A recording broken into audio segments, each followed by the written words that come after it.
अगर आपको ये कहानी पसंद आए तो चैनल को सब्सक्राइब जरूर करें।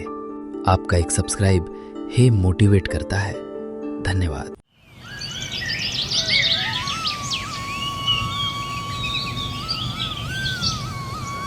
झारखंड के एक छोटे से कस्बे में रामलाल अपनी पत्नी और एक बेटे के साथ रहता था।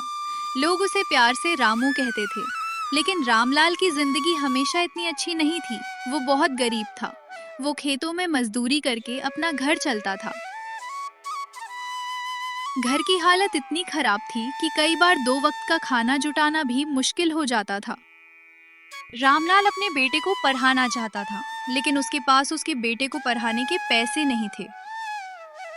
खेत से जो पैसे कमाता वो परिवार में ही लग जाता। एक दिन उसकी पत्नी ने कहा, घर पर अब राशन नहीं बचा है, अब हम क्या खाएंगे?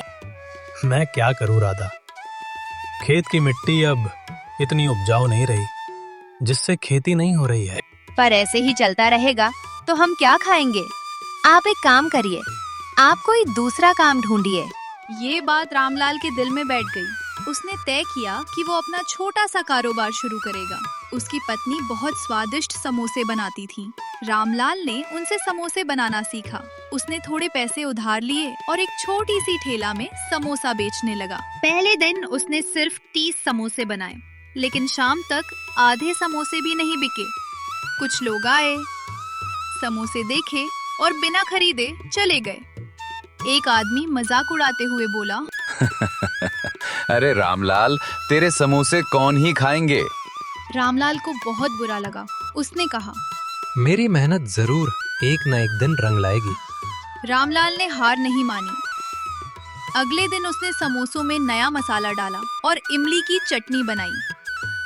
अगले दिन पूरे गांव में उसकी समोसे की खुशबू फैल गई। लोग उसकी खुशबू से उसके ठेले के पास आए।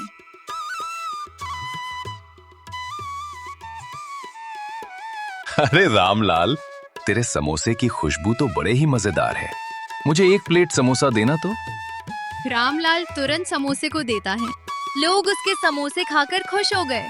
धीरे धीरे उसकी दुकान मशहूर होने लगी। लोग कहते थे कि रामलाल के समोसों में अलग ही स्वाद है। सुबह काम पर जाने वाले मजदूर, स्कूल के बच्चे और बस ड्राइवर सब उसकी दुकान पर रुकते थे।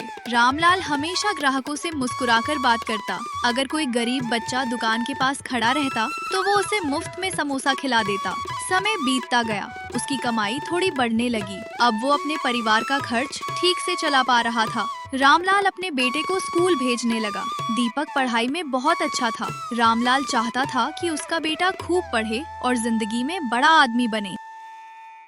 एक दिन दीपक ने पूछा, पिताजी, आप इतना मेहनत क्यों करते हैं? रामलाल मुस्कुराया और बोला, ताकि तुम्हारे सपने पूरे हो सके। दीपक ने उसी दिन ठान लिया कि वो अपने पिता का नाम रोशन करेगा। लेकिन जिंदगी में मुश्किलें फिर आईं।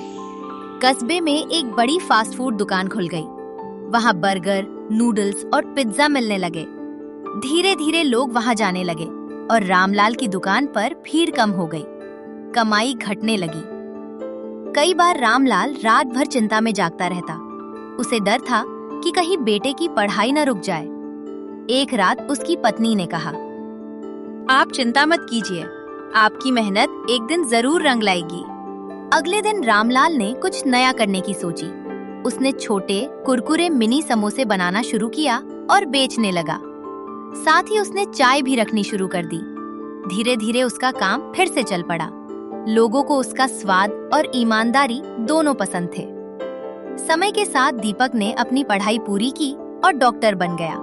नौकरी मिलने के बाद वो सबसे पहले अपने पिता की दुकान पर गया। उसकी आंखों में खुशी के आंसू थे। उसने कहा, पिताजी, आज मैं जो भी हूँ आपकी मेहनत की वजह से हूँ। नहीं बेटा, ये बस तुम्हारी मेहनत है। रामलाल मानता था कि जिंदगी में असली अमीरी पैसे से नहीं, बल्कि अच्छे दिल और मेहनत से मिलती है।